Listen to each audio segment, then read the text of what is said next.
صلى الله عليك يا أبا عبد الله صلى الله عليك يا أبا عبد الله صلى الله عليك يا أبا عبد الله وعن الله قاتليك يا ليتنا كنا معكم فنفوز فوز العظيم إن شاء الله. أعوذ بالله السميع العليم من الشيطان الرجيم. بسم الله الرحمن الرحيم. الحمد لله رب العالمين وبه نستعين وصلى الله على محمد وعلى الطاهرين وعلى الله عليهم أجمعين من الآن إلى قيام يوم الدين آمين رب العالمين. Poésie au Séinite, nous en sommes à la 6e partie. Le poète qui s'appelle Aboul Fath Kasha Jem. Ô sainte famille du messager d'Allah, votre rang éminent et altissime, comme les étoiles éclatantes et splendides. Vous avez pu conquérir vos ennemis avec des honneurs et des gloires universelles. À part l'honneur qui appartient justement et uniquement à votre sainte famille, votre éloquence, sagesse et connaissance sont infinies. Si dans la générosité et la magnanimité il est question d'honneur et de gloire que vous avez possédé, par conséquent le plus haut degré de la grandeur et de la générosité vous revient par droit tout naturellement. À part tout ceci, que de feu que vous n'avez éteint dans le cœur d'Ahmed, avec votre sens du sacrifice, de votre abnégation et de votre grand courage, avec des lances minces à étirer qui sont teintés de sang et avec des épées tranchantes et fines. Vous sauvâtes et guérîtes vos cœurs brûlés de l'influence néfaste de tout hérétique. Vous êtes détournés des plaisirs et des conforts de ce monde-ci, et pour cela même vous avez atteint les bienfaits qui résident dans le monde d'après. Ibn al-Ani el-Andalousi. Le plus grand blâme et la plus sérieuse réprobation qui reviennent aux Omeyyades et à leur action, ô combien mauvaise et disgracieuse, sont tournés vers ceux qui tout au début foulèrent et piétinèrent le droit légitime des illustres enfants du vénérable prophète en se l'appropriant injustement. Ils allumèrent du bois, et s'ils ne l'avaient pas allumé, le feu qui s'ensuivit alors n'aurait point été enflammé de cette manière-là. On a mis en place quelqu'un d'autre comme le successeur du vénérable prophète qui venait de la tribu de Taïm, et lui donnèrent prédominance qu'en fait il n'avait guère ce mérite. De quel droit et par quel commandement divin ont-ils agi ainsi, en donnant la prédominance à quelqu'un qui n'était aucunement digne de ce grand privilège? Dans quelle partie de la religion descendue par la révélation divine et dans quelle partie de la religion de Mustapha était-il écrit qu'il fallait créer une telle fissure et un tel schisme, et que les enfants de l'envoyé d'Allah devaient être ainsi tués en martyrs assoiffés? Ils fortifièrent un commandement dans le califat qui par la suite fut rappelé comme une grave erreur. Ali fut tué tout d'abord par les tyrans oppresseurs qui lui donnèrent ce coup à sa khifa, et non point par le coup d'épée d'Ibn al-Mujin el-Mouradi. C'était un acte rancunier et une haine antique datant de l'époque Jahiliya et qui continue encore jusqu'à maintenant. Pour tirer vengeance des hérétiques tués à Badr, on versa le sang des enfants d'Ali et on prit ses filles en triste captivité. Devant la calamité qui vous frappa au Hussein, le monde devait se renverser, être détruit et anéanti à jamais. Mais Allah ne voulut pas cela et décida autrement. À cause de vous, le cimetière de Baqir et Yathrib elle-même furent honorées par vos présences, et le Hatim et le Zamzam furent admirés et loués. Et c'est à cause de vous que la prière de celui qui s'acquitte de sa prière et les salutations de celui qui salue montent vers le ciel. Et je jure devant Allah que je suis votre fidèle chiite et jure en tout temps par vos noms illustres et sacrés. Naji Sarir, ô progéniture d'Ahmed el-Mokhtar, mon cœur fut déchiré et lacéré à cause de la tristesse que je ressens pour vous. Et cette personne ne sait ce que je ressens et endure à cause de cette affreuse tragédie. Il n'existe aucune contrée, aucun mausolée dans l'est et l'ouest du monde entier où vous n'auriez pas enterré un martyr ou un tué parmi vous. Ils vous font de l'injustice et de l'oppression et on vous tuera par l'épée et on s'appropriera de vos biens et de vos possessions. Et ils se les partagèrent de sorte que le monde vous apparut difficile et étroite et que vous n'eûtes aucun asile, aucun refuge nulle part. Combien de corps qui ne tombèrent dans la poussière et combien de têtes coupées qui ne furent enfoncées dans la pointe des lances. Vous êtes dispersés et jamais même pour un seul instant vous ne pouvez vous reposer tranquillement dans votre lieu de repos tandis que le doux sommeil me prend et que je m'endors tout doucement. C'est bien étrange que vous soyez tués avec votre propre épée et que celui qui vous vainquit était hier encore bien humble, vil et soumis devant vous. On croirait que le messager d'Allah avait recommandé qu'on vous passât à la pointe de l'épée de sorte que vos saintes dépouilles soient ainsi dispersées maintenant, çà et là, dans cette contrée inconnue. Johari, ô vous les créatures affligées d'Ashura, ces lamentations et ces gémissements que je fais sont pour la tragédie qui est survenue à la religion.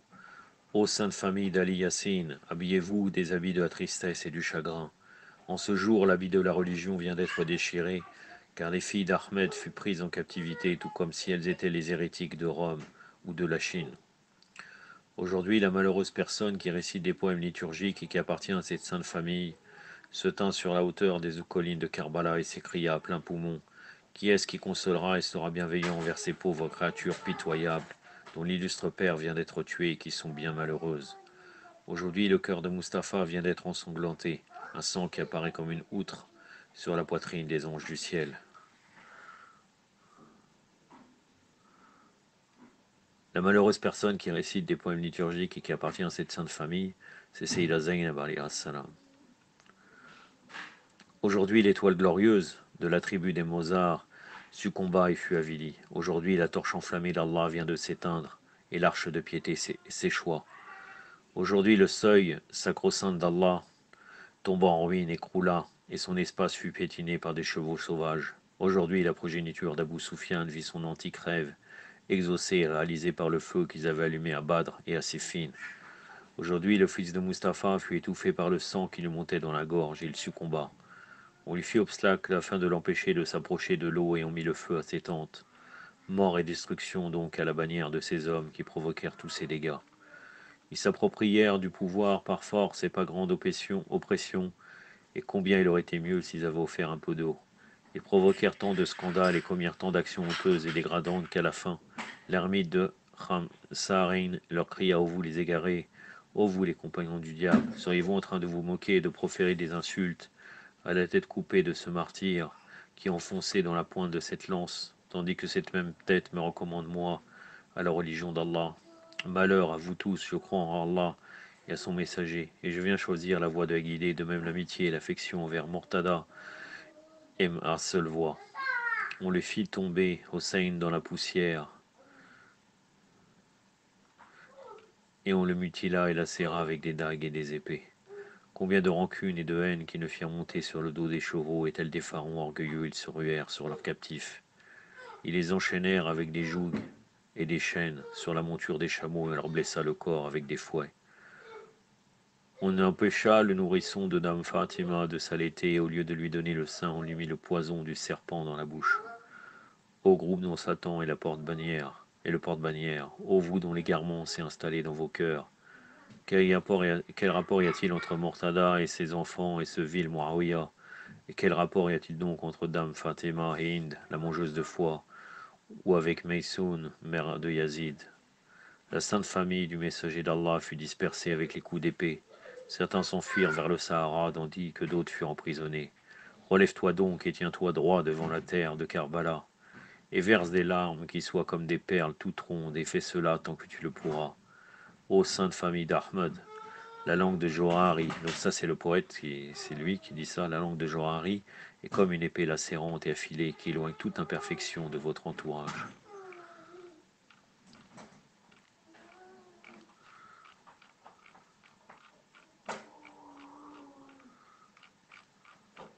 Je suis en train de regarder si je vais pouvoir finir ce chapitre. Non, je vous cite encore de poésie et je vous laisse à la garde d'Allah subhanahu wa ta'ala. Sahib ibn Ibad. Oh, que mon père donne sa vie pour Hossein, le seigneur des hommes indépendants par excellence, celui qui le jour d'Ashura fit le djihad pour exalter la religion. Que mon père donne sa vie pour les membres de sa sainte famille qui succombèrent chacun autour de lui, couverts de leur sang et qui ne les quittaient pas des yeux.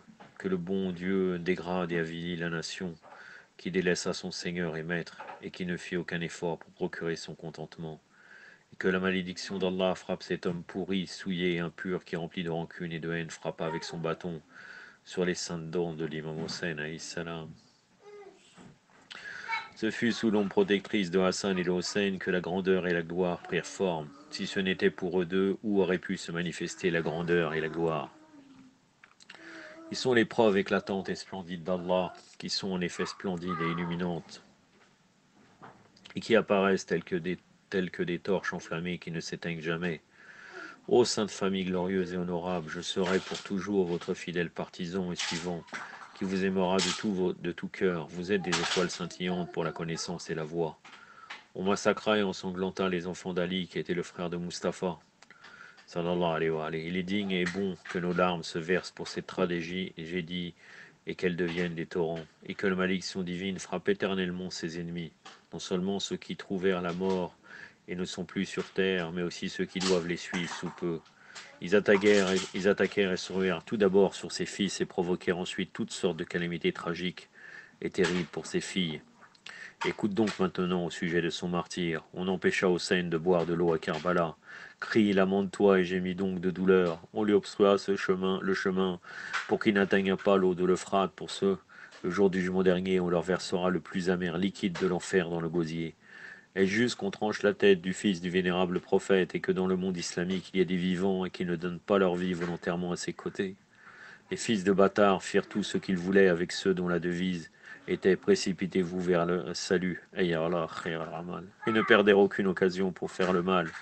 Un bâtard, qui était le fils d'un autre bâtard, prit un bambou et frappa les dents et la bouche de celui dont la bouche était la meilleure, celle qui avait été embrassée par le meilleur des prophètes.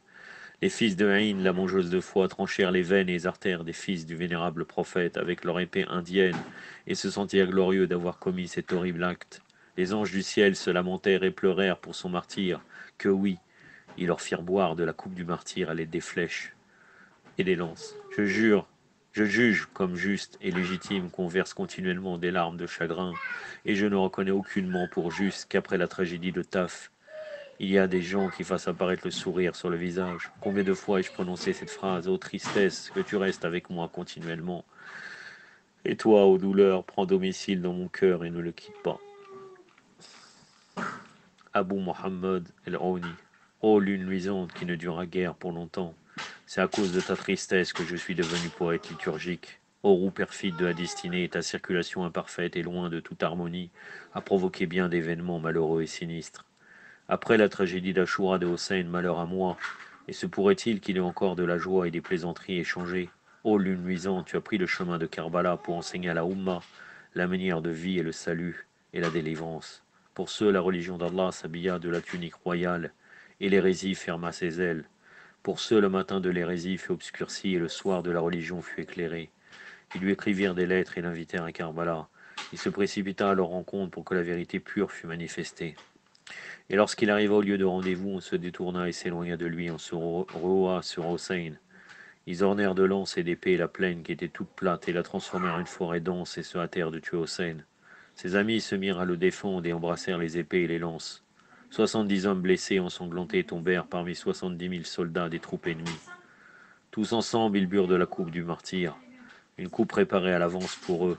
Hossein galopait vers les ennemis et des épées plates furent tirées et brandies sur sa personne. Ô colère divine, puisses-tu ne jamais avoir de compassion devant leurs cris et leurs gémissements. À la fin, Hossein se retourna encore, et toujours seul et assoiffé du lieu où se tenaient les ennemis. Tout comme avant cela, il s'était dirigé vers eux, seul et assoiffé. L'oiseau de son âme aspirait sans cesse à s'envoler vers les cieux.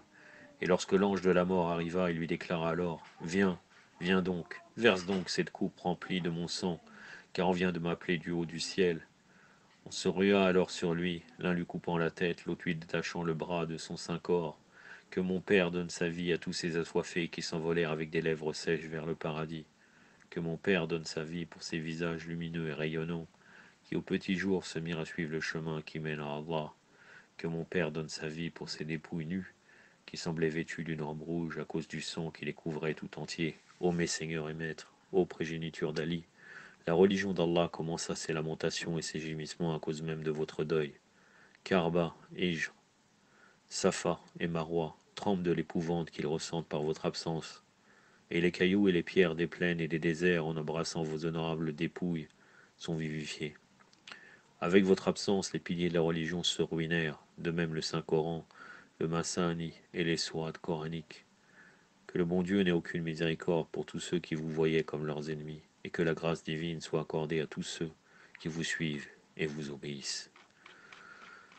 يكتفي بهذا القدر وصلى الله على سيدنا محمد وأطهره الطاهرين والسلام عليكم ورحمة الله